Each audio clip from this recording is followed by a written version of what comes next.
when he saw a man spitting carelessly while everyone was wearing masks because of the COVID-19 epidemic. The guy didn't want to cause trouble, so he ignored it and turned his head away. However, when this inconsiderate man got on the bus, the driver asked him to wear a mask or else the bus would be fine. Unexpectedly, this man loudly protested and even hit the driver. Seeing this, the guy couldn't hold it in anymore, so he went up to hug the man and got off the bus and politely apologized to this man. After that, the man continuously hit the guy, but the guy didn't fight back and just dodged his punches. After that, the guy continued to apologize. Seeing that he couldn't fight back, the man turned around and left. The guy got on the bus and received a round of applause from all the passengers. They said he looked cool. This guy's name is Jian Wu. No one knows that he is young, but is already a professional boxer. In the ring, Jian Wu is always cold with powerful punches, but in real life, he is a gentle and kind boy. Jian Wu currently lives with his mother. Due to the impact of the epidemic, Jian Wu's mother's coffee shop has lost a quarter of its customers. She is in a lot of debt and owes rent because the landlord still keeps the rent the same, despite the difficult epidemic. Jian Wu is currently participating in a professional boxing tournament as a super rookie. In the first match, Jian Wu hit his opponent in the stomach and won, knocking out with just one punch. In the next match, Jian Wu tried his best to dodge his opponent's punches and then threw a powerful punch, knocking out with just one punch. After winning, Jian Wu ran to ask his opponent that if he was okay. Jian Wu then advanced to the finals. His opponent now is Wu Jin. This person was told by the coach to be very careful with Jian Wu's left hook, but Wu Jin was proud of himself as an undefeated Marine. The match started with the two greeting each other, and then they started to probe each other. Wu Jin continuously hit Jian Wu. Jian Wu tried to dodge the attack and then threw a powerful left hook to Wu Jin's hip, causing him to collapse. But then he stood up and shouted loudly. When Jian Wu continued to make another left hook, Wu Jin blocked it. Then Wu Jin punched Jian Wu in the face, causing him to faint on the floor. But that was just Wu Jin's imagination. In reality, Jian Wu came forward and threw his signature left hook, knocking Wu Jin down. So Jian Wu also won the championship. After Wu Jin was defeated, he received an indifferent attitude from the coach. Wu Jin asked to go eat to relieve his boredom. The coach said that there was an epidemic. Then the coach took out some money and told Wu Jin to go eat by himself. Wu Jin went outside and saw Jian Wu waiting. Jian Wu wanted to invite Wu Jin to eat pork belly with him. Wu Jin was hungry but pretended to refuse because he was afraid of being pitied. But when he saw Jian Wu's sincere attitude, Wu Jin followed. Wu Jin said he wanted to eat beef tenderloin because Jian Wu had just received 10 million won in bonus money. Jian Wu said no because he still had to give money to his mother to pay for the rent. Despite Wu Jin's best efforts to persuade him, Jian Wu still refused to pay more money. Then Wu Jin contributed money so the two of them could go eat grilled beef. When they arrived at the restaurant, Wu Jin asked if Jian Wu only used his left hand. Jian Wu said that his right hand was stronger, but he hadn't used it yet. When grilling the meat, Wu Jin asked to turn the meat over, but Jian Wu said that he used to work part-time at a buffet restaurant, so he knew that the meat needed to be waited for 30 more seconds for it to be delicious. Jian Wu said that his family went bankrupt, so he had to work a lot to help his mother. The two confided in each other about their family circumstances. Then Wu Jin knew that Jian Wu was 2 years younger than him, so he wanted to be older brother, but the two discovered that they were both Marines when they joined the army. Wu Jin realized that Jian Wu was his senior in the Marine Corps, so he quickly greeted his superior. The two then happily reminisced about their time in the army and even fed each other. A close friendship gradually formed between the two, who were both rivals. Jian Wu returned to his mother's coffee shop. His mother was on the phone to ask for a debt from a friend. When she saw his son coming home, she hung up. His mother hugged Jian Wu to congratulate him on winning the championship. Jian Wu then gave his mother the bonus he had just received and told her to use it to pay the rent. Mom refused, but Jian Wu said he knew all about her hardships. His mother then took the money and said she would pay Jian Wu back with interest. The two then closed the store and happily returned home. Being with his mother was a blessing for Jian Wu, but he did not know that a disaster was about to strike. This man's name was Myung Gil. He was the director of a loan shark corporation with all kinds of sophisticated scams. At this time, Myung Gil took advantage of many people who were in difficult situations due to the impact of the COVID pandemic. Myung sent his company's sales team to all the stores in the city. They introduced themselves as being from the Smile Capital Company and were a government-backed company to help people overcome the difficulties of the pandemic. They would lend money at an interest rate of only 5%, lower than the bank's interest rate. Then they lured the shop owners and businesses to sign the contract. Jian Wu's mother is now being coaxed into signing a loan contract by Myung Gil's loyal subordinate Jun Min. Hearing the seductive words of this professional scammer, Jian Wu's mother also agreed to sign the contract, but she had no idea that there were fraudulent terms embedded in it. In Seoul, there is currently a building under construction that is still under construction because it has been repeatedly suspended due to the impact of COVID-19. This has forced the management company to declare bankruptcy. This building has received a lot of public attention because it is unsafe for the people of Seoul. This indefinitely suspended project was later bought by the Link conglomerate. At this time, the eldest son of the conglomerate is negotiating with a bank director to get a loan to build this building into a magnificent hotel. A congressman sent by the mayor of the city comes to urge this project. The loan shark director Myung-gil walks in. He says that he was introduced here by the congressman. He wants to invest the remaining 100 billion won in this building. In return, he wants to build a casino on the top floor and a bar in the basement. Myung-gil and his men then held a party to thank the congressman for giving him access to the hotel project. While they were having fun, the congressman received a call from the mayor. The congressman announced that the mayor had approved Myung-gil's casino project. Myung-gil then gave the congressman 3.7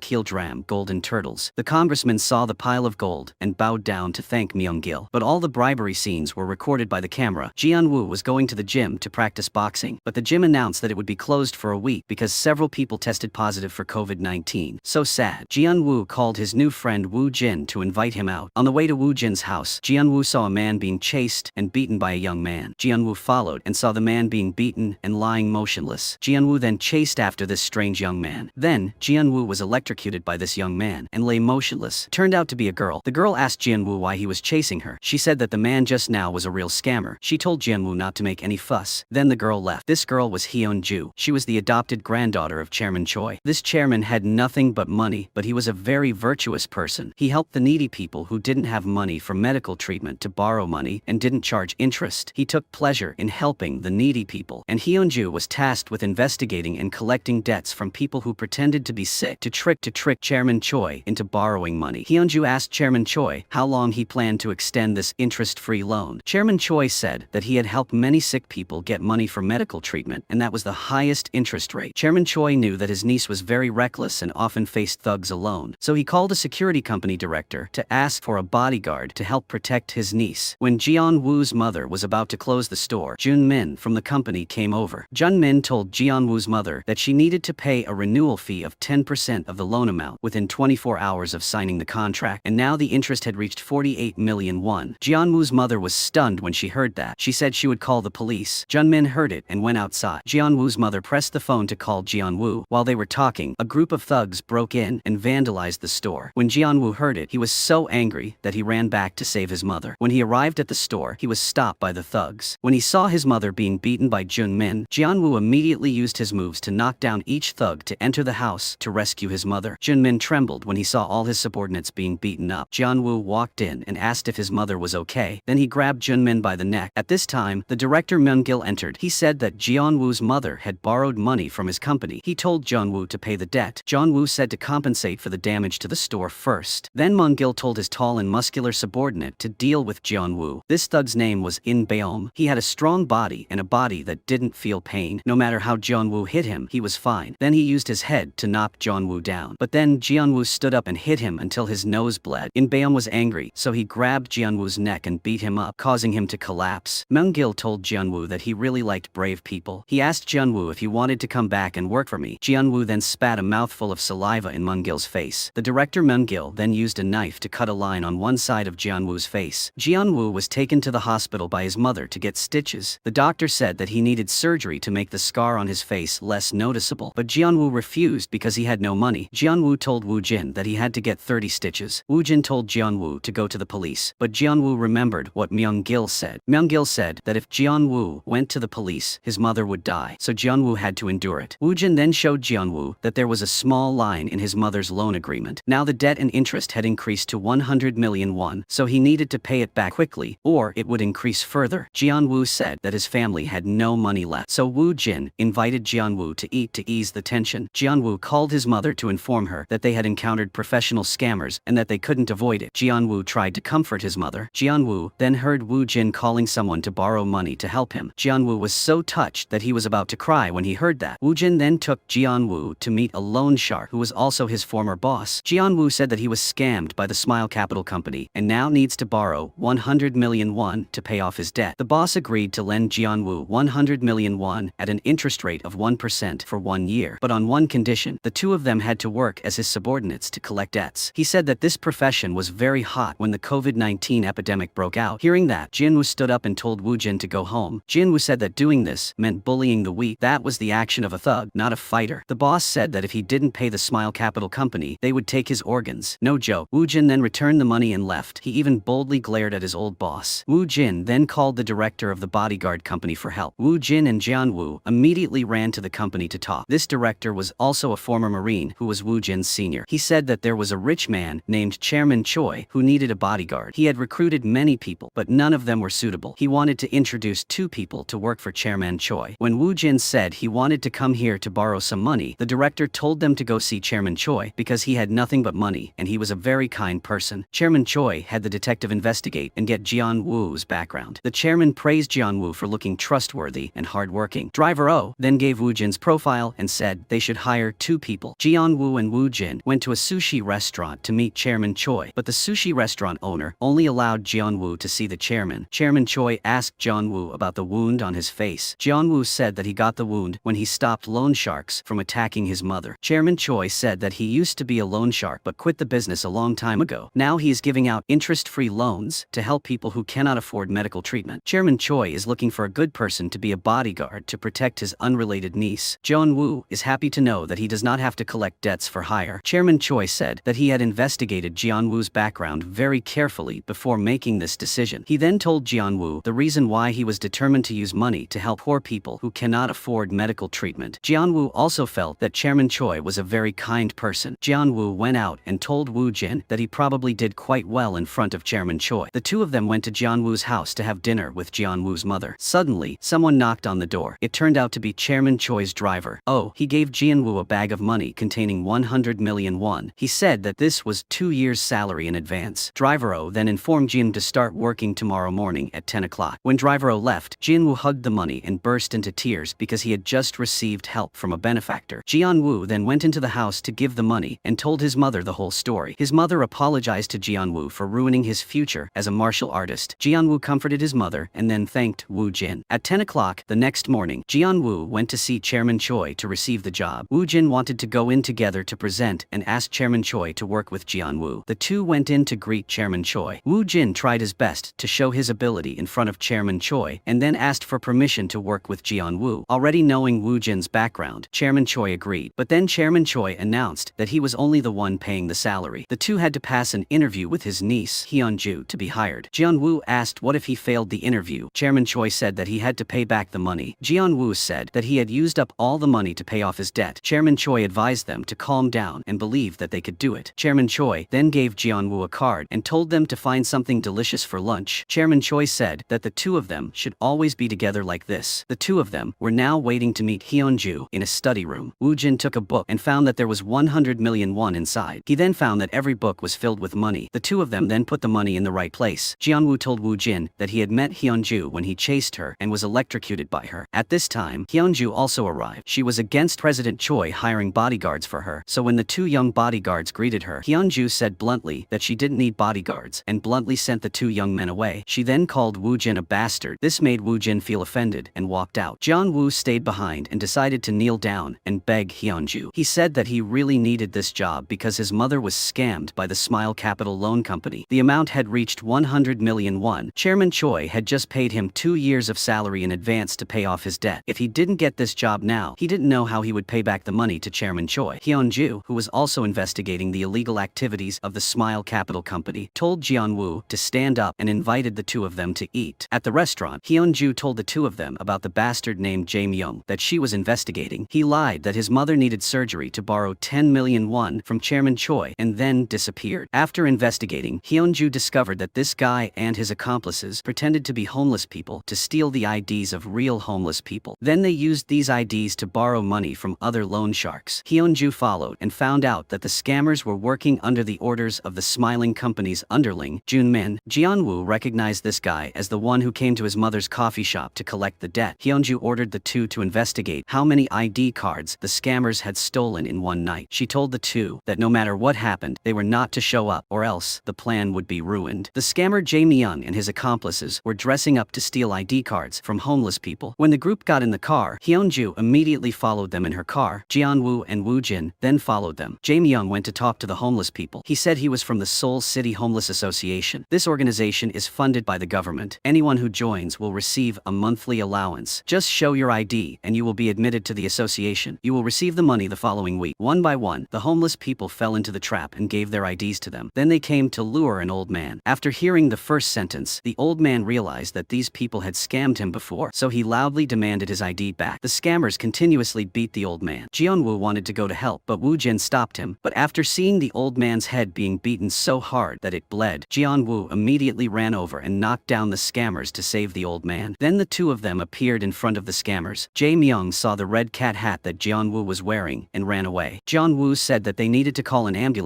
to save the old man's life immediately. Jianwu then called Hyunju to inform her of the situation. After hearing it, she loudly scolded him. Despite Jianwu's efforts to explain, Hyunju hung up. Wu Jin then called Hyunju to plead. She said that everything was over. Wu Jin asked Hyunju for 5 minutes to explain and apologize. Hyunju told the two to go to the bookstore. When they arrived at the bookstore, Hyunju said that the two had fought with Jae Myung, so he now knew their faces. Therefore, she could not hire them anymore. Wu Jin said that he was wearing a oodly argued back. Jianwu felt so stressed that he stopped them. Jianwu showed Hyunju the scar on his face. He said that the smiling company director had used a knife to cut his face. If he did not save the homeless old man who was about to die, Jianwu would feel worse than that evil director. The two of them then returned Hyunju's things and left. When they just got outside, Wu Jin said that he would find new jobs for the two of them. Suddenly, both of their phones received a text message. It turned out to be a message from Hyunju. She apologized and asked to meet them at the office tomorrow at 10 o'clock. Jianwu and Wu Jin happily hugged and jumped wildly. Jae Myung went to report the incident to Jun Min of the company, who was smiling. He said that someone was following them when they went to rob homeless people. Jae Myung admitted that he had previously scammed someone to borrow money from another party, and recently he was followed by a man wearing a red cat hat to collect debt, and the two men who had just fought were also wearing that cat hat. At the bookstore, Hyunju was discussing with Wu Jin and Jianwu to deal with the scammers. When she looked at the camera, she discovered Jae Myung and Jun Min entering the bookstore. Hyunju asked the two how he found them. Then she closed the bookstore door and turned off all her phones. Jun Min shined a light in but saw no one. Then he told Jae Myung to kick the door hard. Then he looked up at the camera and left. The three of them now began to analyze the reason why the scammers found their place. After many hypotheses were put forward, Jianwu suddenly thought that it was very possible that they recognized Hyunju's red cat hat, because before, when Jianwu chased Hyunju and was electrocuted by her, Jianwu was also very impressed with that hat. Hyunju heard Jianwu and thought it made sense. Chairman Choi also came to the bookstore now. Hyunju admitted that they had secretly followed Jae Myung and would catch him. This was originally forbidden by Chairman Choi because it was very dangerous. Hyunju kept justifying what she did. Then she told Jianwu to remove the scar on his face. Chairman Choi was very surprised when he saw Jianwu's scar. He asked Jianwu who caused this scar. Jianwu replied that this guy was the director of the company that smiled. Chairman Choi asked what his name was, but Jianwu did not know. Jianwu said that person also had a long scar on cheek like him now. After listening, Chairman Choi told the three of them to go home. Then he ordered driver O to investigate whether the director of the